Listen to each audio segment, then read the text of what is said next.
All right, welcome everyone to this Q&A. Again, want to welcome everyone to this Q&A. A few questions came in. See how far we go. Again, want to welcome everyone to this Q&A. Question came in that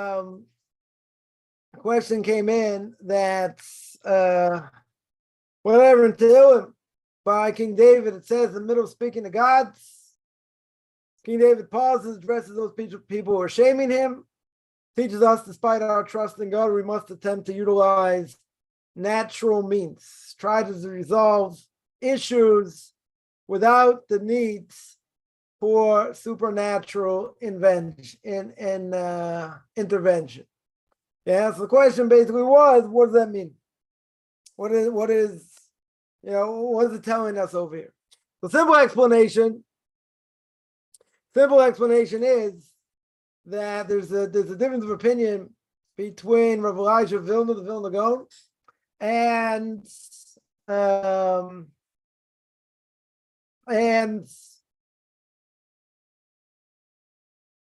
Chos of Avos and duties of the hearts. The Vilna Gaon held that if a person doesn't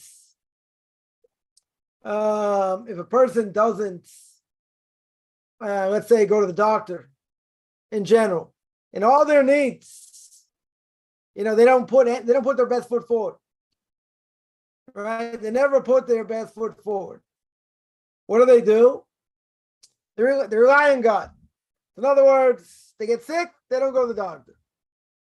Livelihoods, they sit and learn all day, right? They don't do anything, meaning that they're relying totally on God. Okay? So that's what the Vilna Gaon holds. Rav Elijah Vilna, he said, if you do that with everything, then it comes to going to a doctor, whatever, you don't have to go. Comes on the Chos of Avos and duties of the heart. Chos of Avos says clear, you got to put your best foot forward. In other words, you're right, God's in charge. God runs the world. But at the end of the day, we're not waiting for miracles. What are we doing? We have to put our best foot forward. Now, it depends what level we're on. See, Yosef, a tzaddik, Yosef himself, after he interprets the dreams when he's in jail.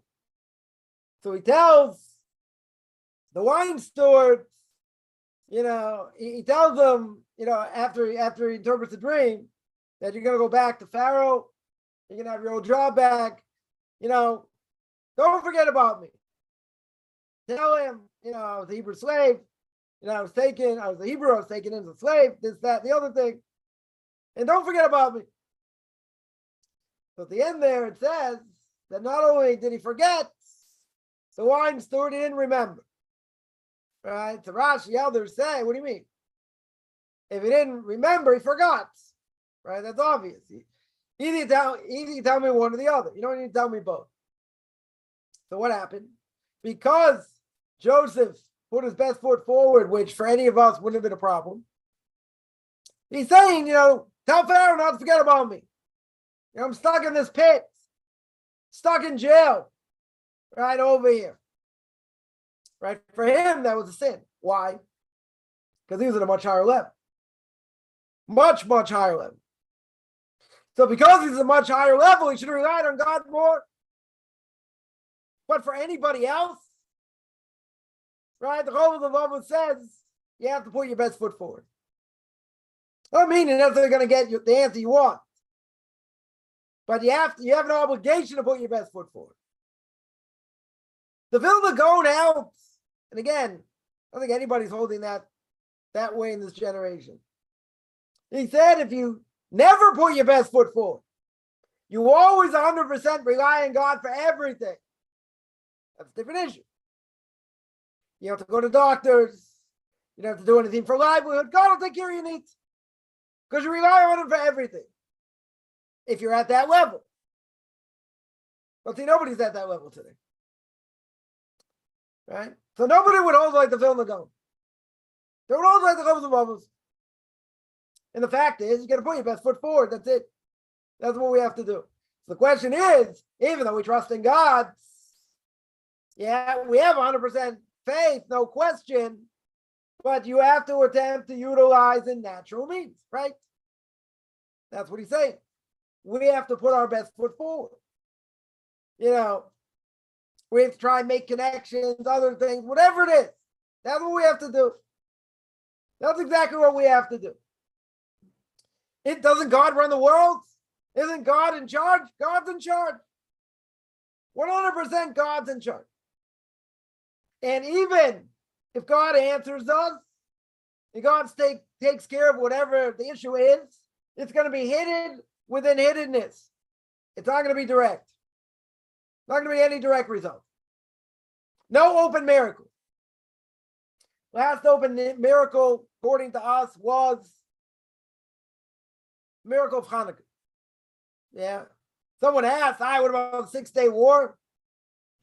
Yeah, that's also clouded in, people say it was the military, it was this, even though some of the military would say we have no explanation. We have no explanation how they won. Yeah. But again, there are no open miracles today. There are no open miracles. You could say, well, person, God forbid, got in a car crash, got thrown, car flipped, this, that, and he survived. Yeah. But people say, isn't that a miracle? Otherwise, they should have been crushed. True. But again, something that we understand came directly from God. That we don't have. Right? That we don't have. That's a whole different thing. That's a whole different thing. Yeah. So basically what we're saying over here is you do the best you can. And you know that God runs the world. God's the one in charge. So very good. So if God's in charge, you let him do what he needs to do. Doesn't mean I don't put my best foot forward. I still have an obligation to put my best foot forward. Yeah, and even if we get the salvation we want, right? The verse of Deuteronomy says we're living in Hester b'toch Hester panim. God hides his face. So we can't say direct, this is the finger of God. Look at this. There are things you can say, look at this, look at that, the other thing. I'm not going to say there aren't miracles today, in many ways. But a lot of it is clouded within nature. Within nature. Give an example. We're not going to get into politics, but all these Scud missiles being sent into Israel. Some did damage. You have thousands that were sent very close range. Very, very close range. Now, in theory, I would say if these are really supposed to be accurate and it's very close, within kilometers, how come it doesn't do more damage? I'm not advocating it should. Why doesn't it do more damage? Why a lot of them end up in open field? You're going to say the winds. You got Patriot missiles knocking them out, okay? Not all of them. So someone can say, isn't that open miracle? Right? Isn't that pretty clear? Not only that, I think you have like 20%, 10%, 20% of these missiles not only backfire, they end up going in their own country, killing people. No, I shouldn't say their own country, their own, whatever, where they live. They misfire. They can say, well, that can happen. Again, according to nature. Can I pinpoint and say, look what God's doing? Well, some of them admitted it. They said, we're trying to do this or whatever, and their God's fighting against. So they recognize it. Yeah, but again, it's clouded within nature. That's the point. Right? It's clouded within nature. So within nature, we cannot say it's miracle, even though I heard a rabbi once say, what's the difference between nature and miracle? Frequency. But everything we see in nature is miracle. Right? I shouldn't use that as an example. right? Because that's like saying, well, not everything in nature is a miracle. No, everything in nature is a miracle. So many things. But okay. So we're not seeing things direct. You can say that's, look what God did over here. We can think, yeah, God's behind everything 100%. There's no question. But to say openly, I can explain it, during the Gulf War, use that as an example. 39 Scud missiles. Not one hits anything. Israel's a small country. Every single missile hits an open field. One or two possibilities.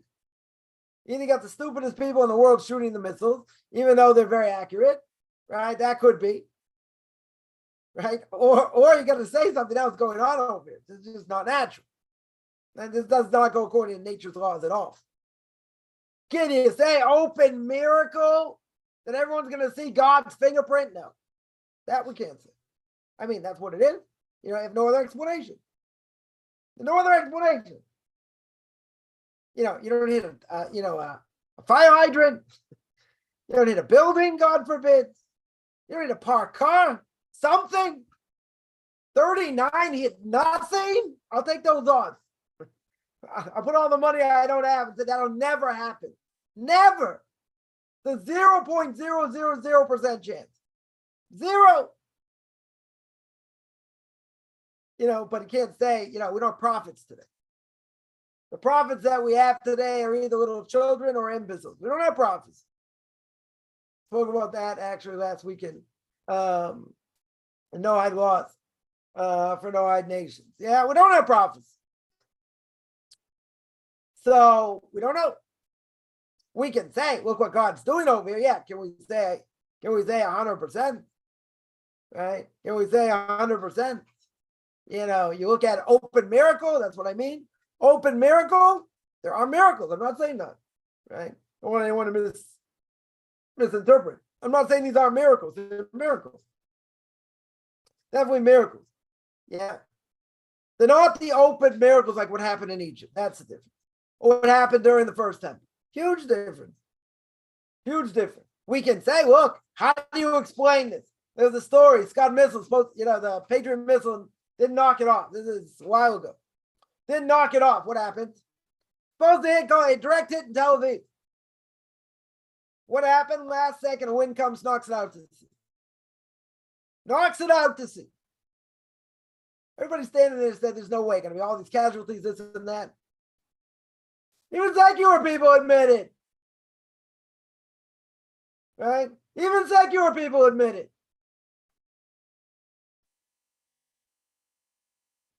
Didn't change their lives. Well, it's hard to explain. How do you explain such a thing? There was no wind at this point. It wasn't a windy day. All of a sudden, the wind comes out of nowhere just at this time to knock it out. What a coincidence. Yeah. Very interesting coincidence. Okay. Yeah. Not normal, not natural. It's easy to say it's supernatural. But you can't say it's not an open miracle like what happened in Egypt, right? That's a difference. That is a difference. I was told the Tanakh tells us to wash our hands before eating bread. Can't find a source. Interesting. Not sure. There is a question that the Torah says. Part of the verse says, I ate, I was satisfied, and I blessed. The rabbis asked the question, what are we talking about? What blessing are we talking about? Is it before blessing, after blessing? What is it? Yeah, so the whole discussion. That's the whole discussion. Exactly what that is. Well, the question is told that Tanakh tells. I don't know. I don't have to find the source. Not sure what that source is. But the source to make a blessing, yeah, straight in the Torah. I mean, it doesn't say it directly. It says, I ate, I was satisfied, I blessed. So then and Tractate Brachot, there's a whole discussion. What are we talking about? What blessing? Is it specific before blessing, specific after blessing, and generally make a blessing? Right? So that is the whole discussion. Washing, yeah. I'll have to find the source for that.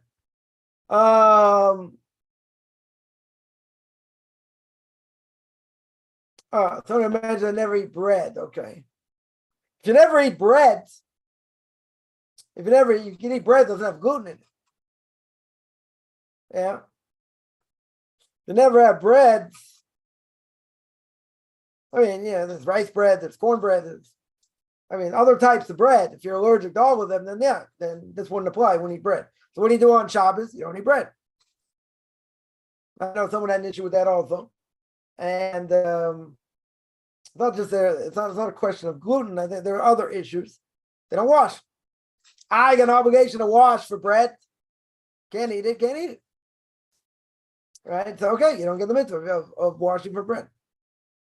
Does the washing hands come from Aaron's washing before the offering? Not sure. Not sure if that's the source.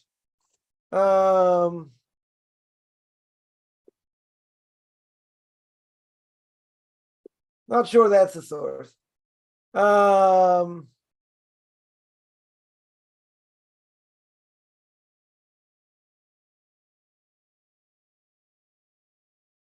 One second.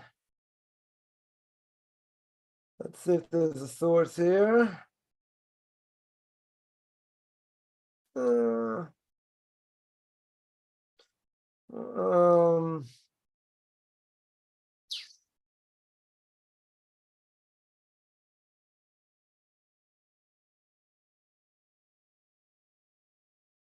Yeah, so there is an issue. There are times when you have the red heifer, and you can purify yourself with the ashes of the red heifer. So a large part of the Jewish nation would be careful to keep their vessels and foods pure, right? So you didn't have this issue, right, of impurity. Also, the Kohanim were meticulous; all their food stayed pure, right, for truma, right, for the truma that they ate. So one reason we wash hands anyway is the result of truma, right? That's definitely true. That a person is constantly in motion. They touch many objects, right? So before the Kohanim would sit down and eat a meal, where they were careful of the laws of purity and impurity, right? They're required to wash their hands, right? So you learn it out from there. So therefore, since the Kohanim were accustomed to it, our sages decreed on the rest of the Jewish nation. Say, right, comes from the Kohanim. Right, so just like the Kohanim ate their food in purity, so the rabbi said everyone should eat. Everyone should wash their hands before they eat. Right, even though today you don't have that because you don't have Kohanim that are serving in the temple today. They don't eat truma. It's still in effect, and will be in effect as well when the third temple is going to be built. Another reason washing your hands is, which I think would be obvious, would be cleanliness, right? Make sure your hands are clean. For purity. Purity results in absent sanctity. So yeah, that's where it stems from. One second. Yeah, so that's for ritual cleanliness, right? That's where it's learned out from, right? Very good. Learned out from the Kohanim, and then the rabbi said not only does it apply to the Kohanim, it's going to apply to everyone else. Someone asked, is it a mitzvah to try and find a reason to eat bread every day? Good question. It's easier, if there's an obligation, certainly for men, to make 100 blessings, then eating bread certainly helps because you got 4 blessings at least there, right? Plus you get a person prays with a minion, you got, should hit almost the rest of them, plus whatever else you eat and go in the bathroom. That shouldn't be a problem. Doesn't necessarily apply to women, even though someone tried to tell me that there's an obligation by women, to have 100 blessings a day, and I asked my Rebbe that, and he knocked it out. He just, nope. So it's only for men. Yeah. Should a woman Let's say better. Should a woman do it? Should she try and make 100 blessings, a day? She can. Nothing wrong with it, but it doesn't have the same obligation, right? So someone wants to know, is it a mitzvah to try and find a reason to eat bread every day? If there are reasons why you can't eat bread, then no. Is it good to eat 3 meals a day? I'd say no. Yeah, I would definitely say no. People don't like bread, it's fattening and other things. Right. So you don't need to go out of your way to eat bread. Definitely don't need to go out of your way to eat bread. Is it considered bad to try and avoid bread, to avoid saying bear because I'm Muslim? Right. So there are some people that have certain phobias. One of them is fleishophobia. Fleish means meat. Right? Why do some people not want to eat meat? Not because of health reasons or whatever. They have to wait 6 hours, to eat milk. Right? So that they call that fleish means meat in Yiddish. So they got a fleishophobia. Some people have a breadophobia. Why do they have a breadophobia? Because they don't want to bench. They don't want to say grace after meals. And, take you a couple of minutes. And, they don't want to sit down and say it. Is it bad for a person not to eat bread? I wouldn't say it's bad. If you want to eat bread, good. If not, I don't think it's not a transgression if you don't eat bread. I mean, there's an issue of eating bread, certainly on Shabbos, no question. But to eat it during the week, there's no obligation. There's no obligation. Should you find to be obligated? No, you don't have to. You don't have to. Someone asked, when you pour the water, does it have to be from the same cup? Yes, should be. I mean, technically it doesn't have to be, but practically speaking, it's probably better that you do it from one cup. If you have a cup, let's say in the Tagasi, a dime cup, that's what it's called, for the ritual washing of the hands, and we have a tiny vessel, can I fill it and pour it 6? You could. In other words, or you could use a glass, let's say use a cup. Yeah, you shouldn't use plastic. I mean, some say you can, but I wouldn't say use plastic drinking cup. Take like a everyday drinking glass. Yeah. Take everyday drinking glass, a nice size glass. All you do is wash twice. You shouldn't have to wash more than that. If you have a smaller cup, I get it. Then you have to wash a whole bunch of times because you don't have enough water. Right? Well, there are rabbinical authorities hold, you want to have enough. You want to have enough in a cup to wash one and then wash the other. Shouldn't be too small to keep doing it like that. That's whatever. There are different issues. There are different issues with that. It's better to have a bigger cup so you don't have that issue. So if you have a bigger glass or whatever, better to do that. Somebody asks, what a rabbi saying. I love these these questions. I heard a rabbi saying not every non-Jew has merit to be a Noahide.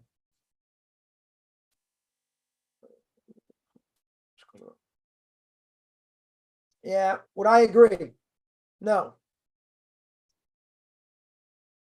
Why does everyone have the ability to be a Noahide? Right, what's the simple answer? Because people don't want to be a Noahide. They want to do idolatry. Never heard about being a Noahide, whatever it is. They want to do idolatry, right? They want to do other things. Yeah, everybody could have that ability. Why not? Everyone's creating God's image. If everyone's creating God's image, why not? Why not? A lot of non-Jews, by the way, I'm just going to throw this out there. They're going to get smashed. There's going to be nothing left of them. All the Hindus, Christians, going to be totally knocked out. Totally knocked out. And anyone doesn't keep the Noahide laws. Now, are there plenty of people not going to keep the Noahide laws? Yeah. Because they're going to do things whatever they want. Right? Even if these are universal, they'll do what they want. Yeah. The fact that not everyone merited, the question if they keep it or not. Not a question they merit it, they don't merit it. Right? That's not the issue. I don't think that's the issue. If a person uses their brains, which a lot of people don't, right? If a lot of people would use their brains, then they would see all this other stuff doesn't make sense. But you have to use your brains. 100%, you have to use your brains. Do a lot of people use their brains? A lot of Jews don't use their brains. All right, there are 13.5 million Jews don't use their brains. They don't know the Aleph base. Can't say Kriyat Shema. Yeah, so that's a little bit different because they have an elevated soul and they're just crushing it and destroying it. Non-Jew doesn't have that. But even so, if a non-Jew wanted truth, they can find it. If they don't want truth, okay, it's their choice. Still have choice. They can do what they want. I wouldn't necessarily phrase it that way. I wouldn't say they don't merit it. If they wanted to, they could. 100% they could. These things are universal. I would say from other sources I know, it's not a question of meriting to keep the laws. The question is how many are going to be left that actually do. Because if you go through a lot of the laws, and they're all universal, but there are a lot of details, how many are going to be keeping it right? That's one question. But there's another question. How many people keeping the no-hide laws, as the Rambam says, because God said to keep them? Not because you thought about it yourself. Not because you understood you have to keep them. Yeah?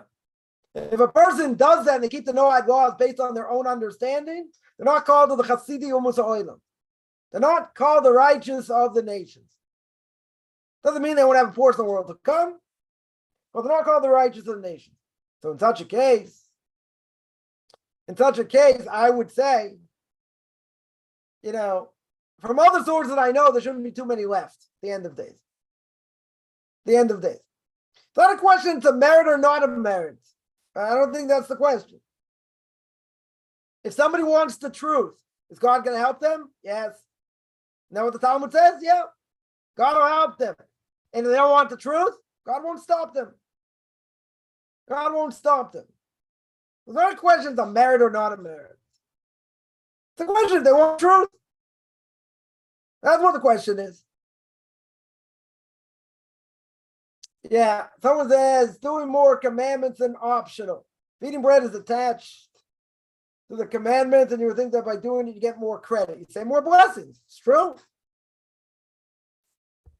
What if you don't like bread? You gotta force feed yourself and eat something you don't like because you get more blessing by doing it. Right? It's like a contradiction in terms. If you tell me it tastes like chocolate, and whatever, you're gonna get all these blessings from eating it, very good. Someone says, I don't like it, just tough on the digestion, other things. I don't like putting other things in it, whatever. I'm just not a bread eater. Is that transgression? Not transgression. Definitely not a transgression. It's true. If you eat bread, you're making more blessings. That's true. But who says I have to do that? Who says that's my obligation? I don't like bread. Let's say you don't like bread. Yeah. If you got digestive problems, nothing to talk about. Unless you eat, like, say, rice bread or, bread doesn't have gluten in it or whatever. It's okay. Yeah, but then you don't get all the blessings anyway. Right? Because you only say graze after meals, after bread. It's got wheat in it. Wheat, rye, oats, barley, spelt. That's the only way you make the blessing. You get the extra blessings, but you're right. You get extra blessings for doing it, but what if you don't like it? So it doesn't help. Yeah. So someone says, but you want to do more for God. But again, you're going to be in the bathroom for 2 hours. You think God wants you to be in the bathroom for 2 hours? Because, you just can't digest it or it's too hard? He doesn't want that. Person doesn't like it. Why is that my obligation? You'll say, but it's going to bring more blessing. Okay, but you don't like it. They don't like it, so you don't get a blessing. Obligation to, to do that? Who says? Who says I have an obligation? I don't have an obligation. Right? That one to say you shouldn't chase doing extra commandments. No. I didn't say that. I'm just talking about this. There are plenty of things you can do. People like to give a lot of charity. Okay. Right? Get a lot of merit. Person, wants to help in other ways, do a lot of chesed, get a tremendous amount of merit, sure. Right? We're also chasing after things to do, to to get more merit, that 100% is true. But who says I have to do it in a way that I don't like? It's not good for me. So that I wouldn't do. You do it in other ways, right? You can chase commandments other ways. That's true. But it has to be something where not only you're not going to do it just because you're getting enjoyment. I'm not saying that. But sure, there are plenty of things the person can do. To get extra merit. No question. No question. But again, what if this affects me in a negative way? Do I have to jump through hoops to do it because it's going to make God happy, but it's going to make me miserable? Right? That's the question. Well, there are plenty of things. Yeah, plenty of things we can do. To add add extra merit. We're always running after mitzvahs. It's true. But what if it affects me in a negative way? I'll give an example. Person's married, his wife has mono, or Epstein-Barr disease, right? Whatever. It's very, very weak. Very, very weak. This person's dying to have Shabbos guests. It's a mitzvah to have guests. Definitely a mitzvah to have Shabbos guests. Yeah. And that's his orchim, huge mitzvah. Having guests. My wife's not up to it. But look how many mitzvahs I get. Get a lot of mitzvahs. Yeah, what's the problem? What's the problem? You don't do mitzvahs at the expense of other people. But look at all the merit I'm going to get. So you can say that's different. Yeah. You're running after the wrong mitzvahs. How many times I heard there are people out there helping the world. Helping the world in so many different ways, helping people this, that, and they don't help out in their own house. Chesed, we say, starts at home. Person's out there helping other people, very good. That doesn't come at the expense of your wife and your kids. It's a difference. It's a huge difference. But look what they're doing and they're helping. You're right.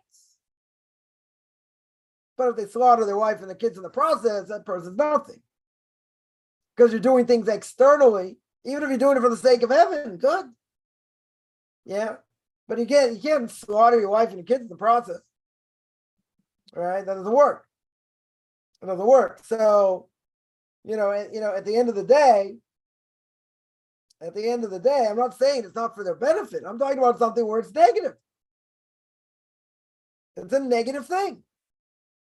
So I'm not going to chase it if it's going to have negative repercussions. Even it could be a huge mitzvah. Could be a huge mitzvah. Right about where it's a big mitzvah, it's permissible, everyone says you should do it, and this and that, but it's going to affect you in a negative way. It's going to affect your family in a negative way. You're going to say, I should do it?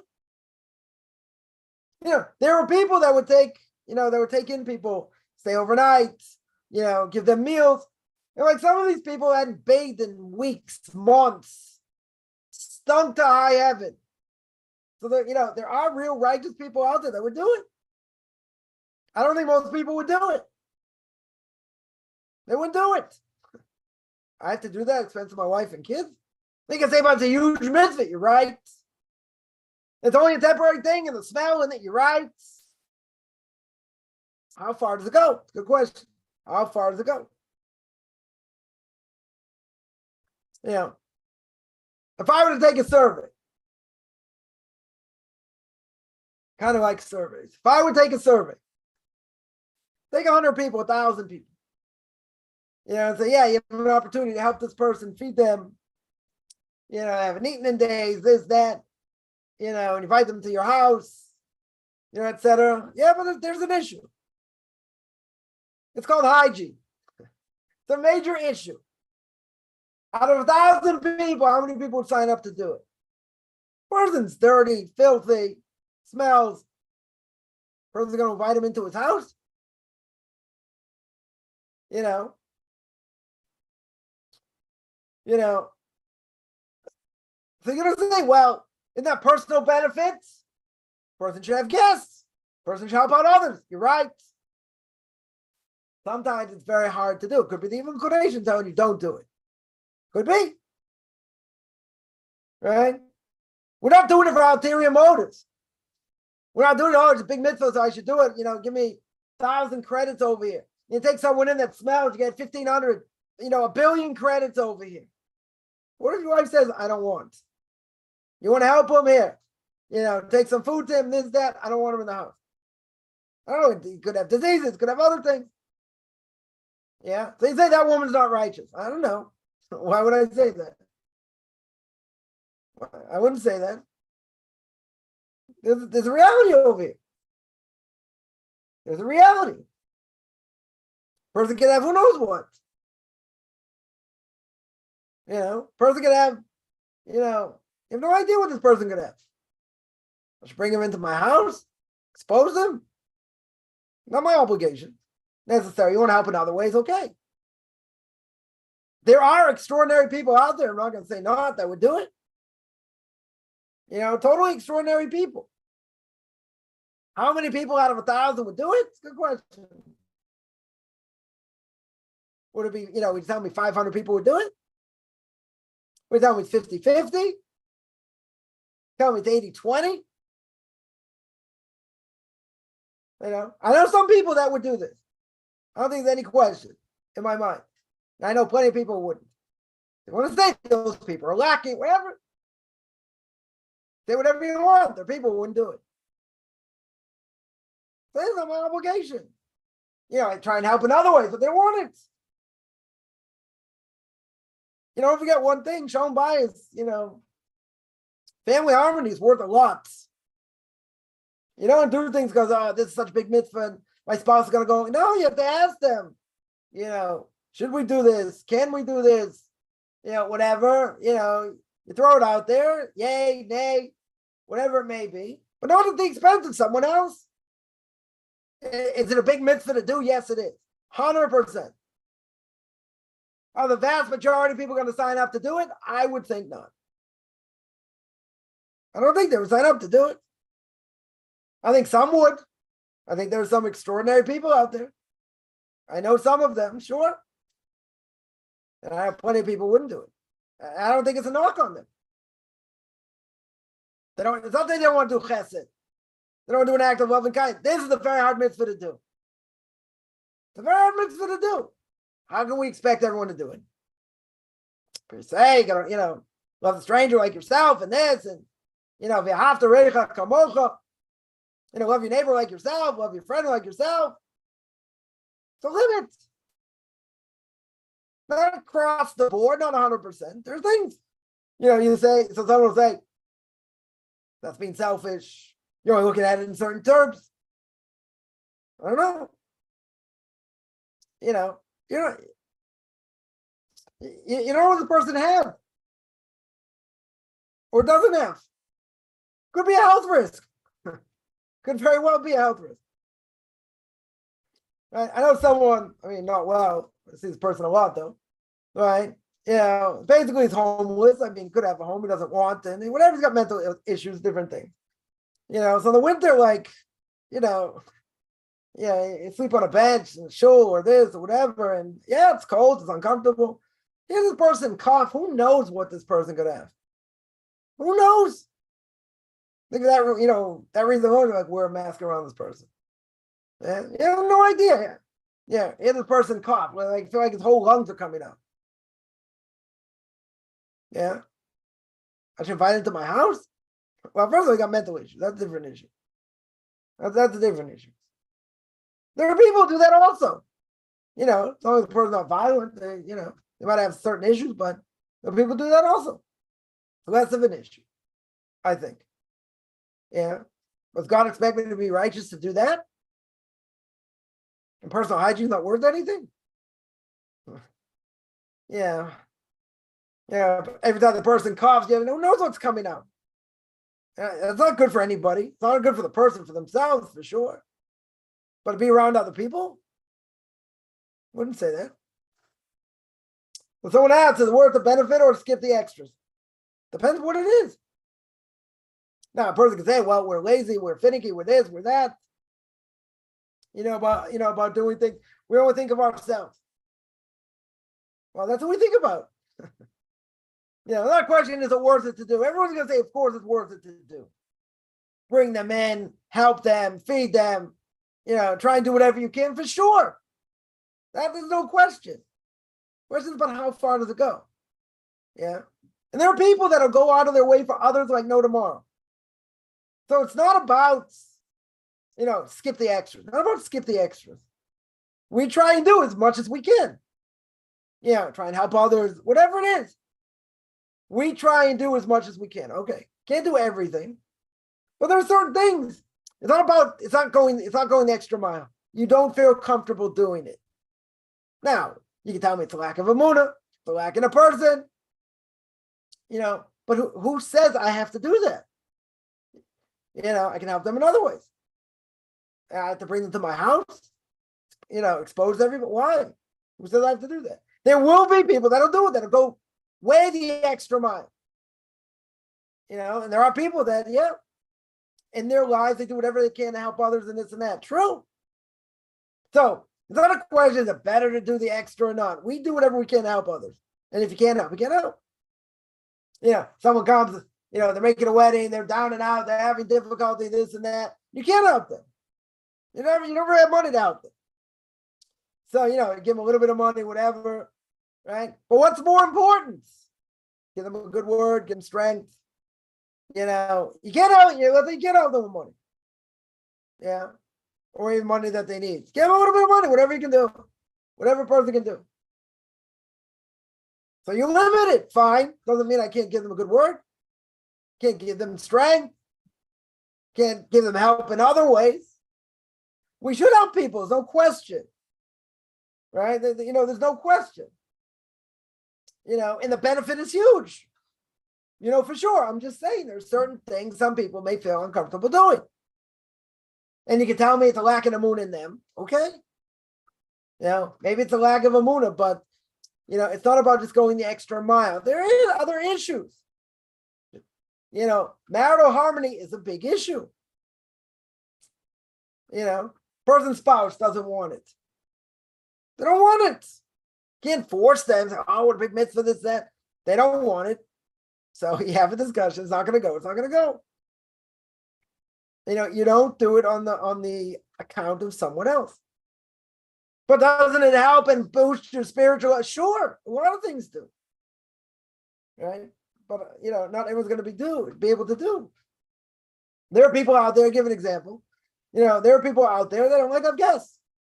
Inconvenient. They make noise. You have to tend to them, this, that. Sometimes don't feel like having guests. Or people don't necessarily like having guests. They just like having their nuclear family and whatever. Yeah. So that could be a lack in them. They should want to help others. Want to have others over. But it comes at a certain price. It's extra food. You got to set up their rooms and whatever. So we learn from Avram, it's a big thing, sure. Are there people out there don't necessarily like to have guests? Yeah.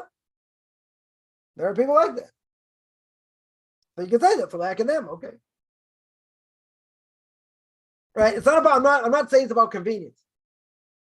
It's not about not doing things out of convenience. Right? I don't feel like it, this, that. They have reasons. They have good reasons why they don't want to do it. They have to go the extra mile, maybe sometimes. All right? Again, we're just talking generalities. Depends what the case is. But for something they can't do, they just won't feel comfortable doing it. Even if they should, even if they're going to get tremendous merit, they don't feel comfortable doing it. So how can you force them? You can't force them. But isn't there tremendous benefit from doing it? Sure. I'm not going to say no. Sure, there's a benefit, huge benefit. But if they don't do it, they're going to do it begrudgingly, and then they're not going to get the mitzvah. They're not going to get the mitzvah for that. I want to ask, the Yetzer Hara part of me? Yes, it is. As we always say, the Yetzer Hara is part of a person. It's inside of a person, right? It's not outside your soul. That was before Adam and Eve ate from the tree of knowledge. Now that Adam and Eve ate from the tree of knowledge, evil inclination totally inside a person. That's why it's harder to fight, because even if we do the right thing exponentially, we get reward. If we do the wrong thing, if we do the wrong thing, right, then exponentially we can suffer. We can transgress. That being the case, it's worse that it's inside of us. Even though that's what Adam claimed, and God called him a heretic. God calls him a heretic for that reason. You're not there to reinvent the wheel. I told you not to do it. Yeah, even though he agreed. He said, right, you get reward exponentially. Okay. Well, that's not what he wanted. God went to plan B, understood this was going to happen. Went to plan B, but he brought death to the world. God didn't disagree. He was right. So he agreed, but he said, I didn't create the world for that. And he brought death to the world. Pretty serious. Someone there asks, only tribe of Levi, this week's parsha, you're not going to number.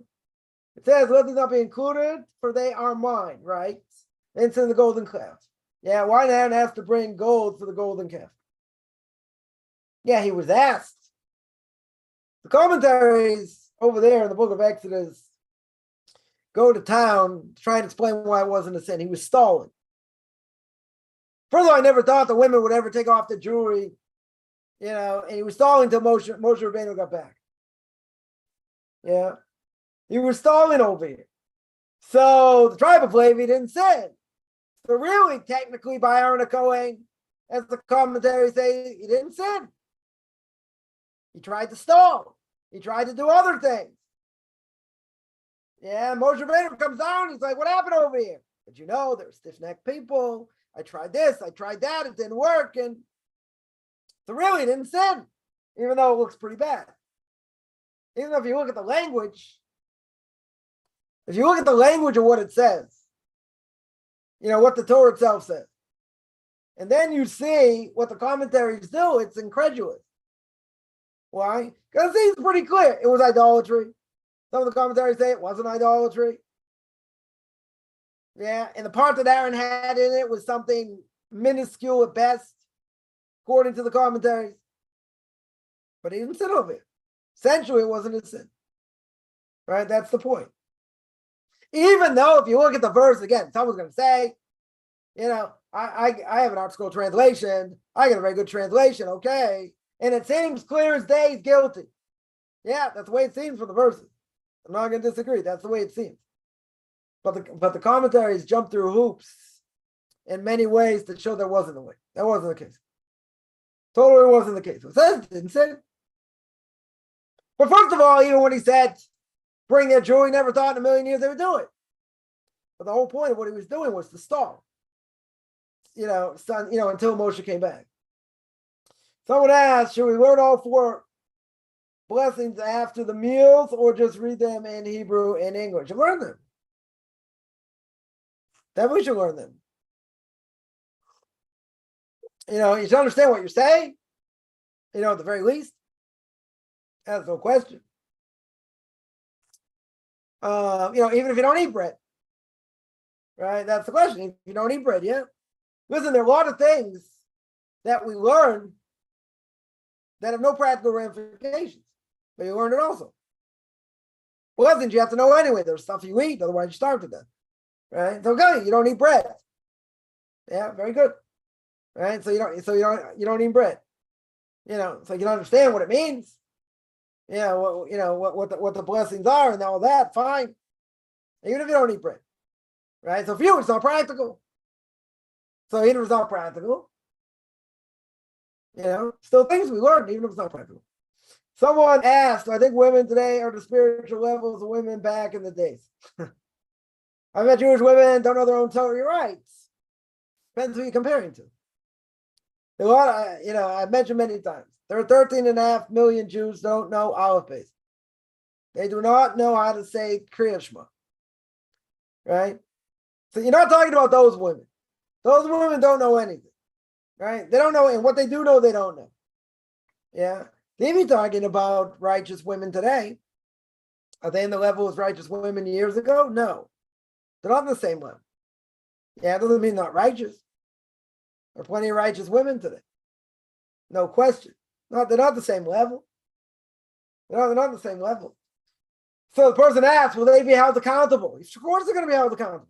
Every single Jew is going to be held accountable.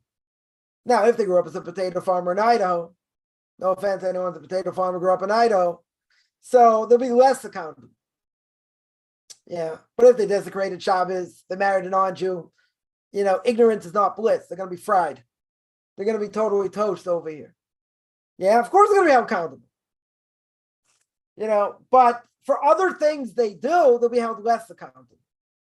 Depending on how much they could have known, and other things. But today, a lot of it's just based on desire, but there are certain things you can't get around. Certain things, you desecrate Shabbos, it doesn't matter what you know, what you don't know.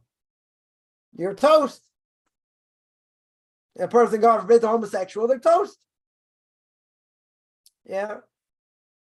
Other things that we held less accountable, they'll still be held accountable. But not like you did it on purpose, because they don't know what they're doing. But what do you do with major things, death penalty things? Nothing to do, unless they repent. They're not given a break over here. Remember, a person who's born a Jew has got higher obligations, got many more obligations. And if they don't uphold it, they're in trouble. They're in a lot of trouble. Now, again, depends what they do. Depends how bad the transgression is. Why should there be a special allowance for them? If you tell me they didn't even know they were Jewish, okay, that's a different issue. And now they find out, now they're learning about it, it's one thing. If they know they're Jewish, they don't care, and it's quote unquote a rebellion, and they're eating shrimp and lobster and all this, and they could care less about the mitzvahs, okay. They're still going to be liable. But if they do worse things, you can't say, well, they're just liable because they did it by accident. No. If they do worse things, they're in big trouble. They're in huge trouble. Yeah, there's no special allowance in that sense. For certain things, yes. Certain things they'll be looked at as if they did things by accident because they didn't know what they were doing. Okay. But there are major things they're not going to have that. They're not going to have that. They're only considered with Hebrew translation. Someone mentions one in Art Scroll. Okay. If you want a Hebrew translation, you can always go to Art Scroll, right? Someone asks, 1 second.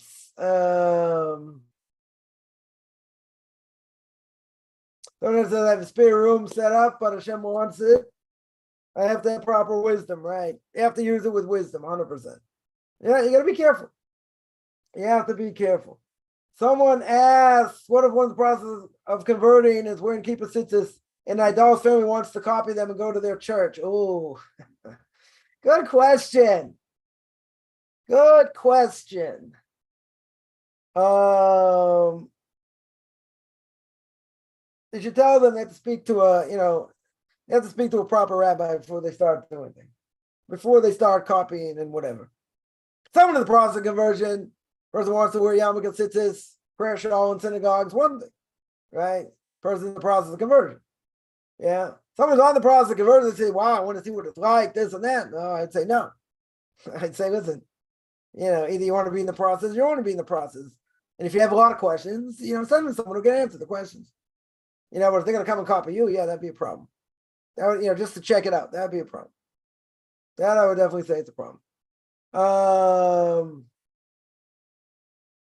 Someone said she was a snake or a missionary. They killed Hor. Right. Hor stood up to them.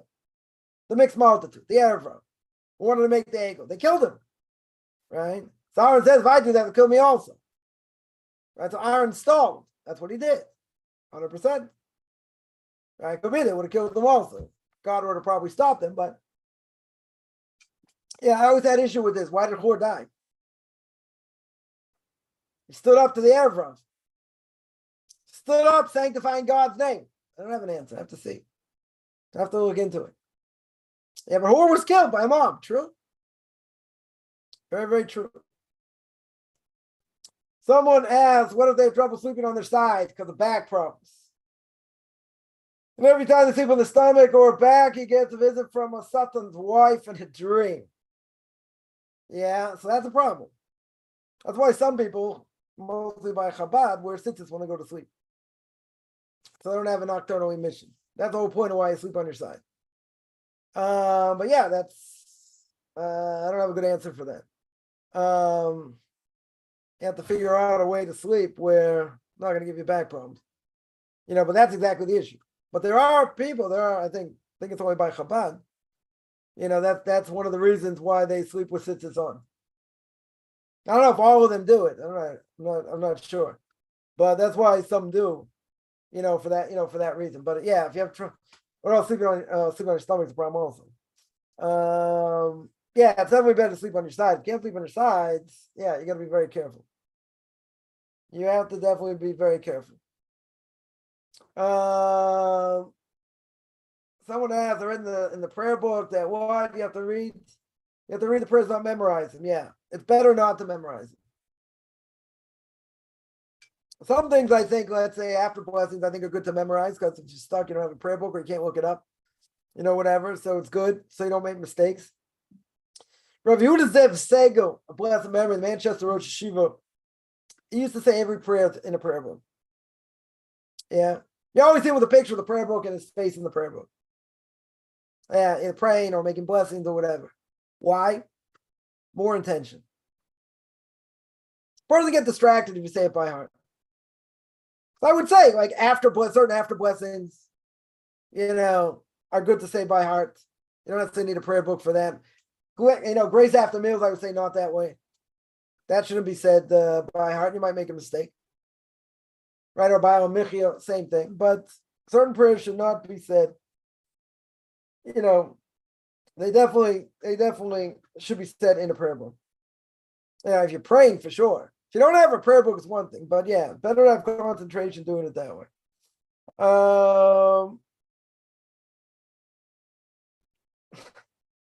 Someone asked, gave out judgment favorably. Don't regret doing such things. It's a good thing, no idea. Yeah. Yeah, also true. 1 second. Is sleepwalking, talking related to unclean spirits?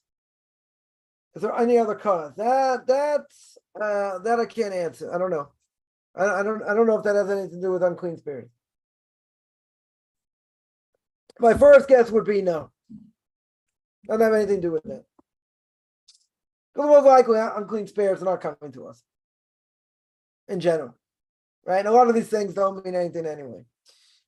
So there are other issues involved here, but it's not, I don't think it has to do with that. I never don't think it has to do with that.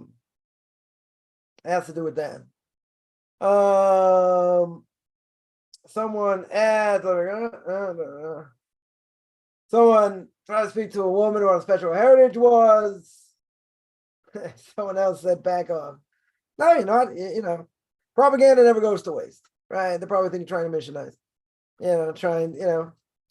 Like someone once told me, kept, telling them something, like, just get off your soapbox. Like, save it. They basically said, save it for your classes, no one's home over here. Okay. Said what I need to say, and that was it.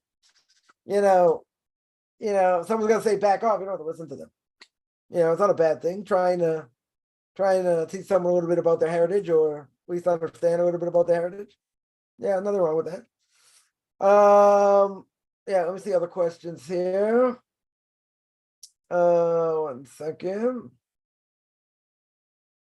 I don't know what kind of sins lead to sleep paralysis. I don't know. That I don't know. They can't move or pray the Shema. What can they do? Listen, if a person is under onus and they can't move, then if you can move your lips or do other things and you can pray, it's one thing. Even sitting down, even if you can't do that, you're exempt. You don't have to worry about it. What if you do if you can't walk and you can't get to the synagogue? Okay, so it's pray where you are. Right? And there's certain things, if you're under onus, you're exempt. Right? The Gemara says, onus rachmana patri. Someone's under onus, the Torah says you're exempt. Yeah, so in this case, you'd be exempt. You'd be exempt. We're gonna have this question that happen in the form of family members. Okay. Do you pray the bedtime Shema? Yeah. Every night. Good thing to do, right? When someone says about nocturnal emission, yeah, good thing is to say the Shema before we go to sleep. It's supposed to protect you, from any what do you call it? Any any damage that might cause. Well, non-Jews are telling you to back off. Who said you have to listen? Whether Jews or non-Jews. I was saying by Jews you don't have to listen to them. By non-Jews they say you have to, who said you have to listen to them? Right? Who said you have to listen to them? Right? You don't have to listen to them. No one said you have to listen to them. Jews or non-Jews, doesn't matter. Where would one find a list of 39 categories? Code of Jewish Law brings them down. Yeah, Shulchan Aruch brings it down. The Rambam, you won't find it in the Rambam. I mean, Rambam's huge to go through. You have to go through the Code of Jewish Law. Where is it brought down? I mean, Google them online, just ask what they are. Find out what they are. Code of Jewish Law is a book. You can go through the Kitzur Shulchan Aruch, the condensed Shulchan Aruch, condensed. Here, I'll put it up here.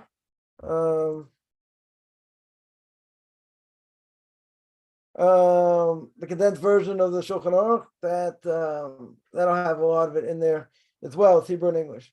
The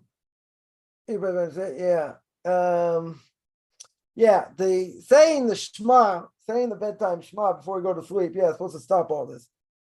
Again, it's a guarantee. It's not. I wouldn't say it's a guarantee, but it's supposed to stop any dangerous thing or any damage supposed to be caused even when you're sleeping. Is it is it foolproof? I wouldn't say it's foolproof, but I'll have to look into this about sleepwalking and all that. If there are any sources for it, if there are any real sources for it, or not. Any other questions?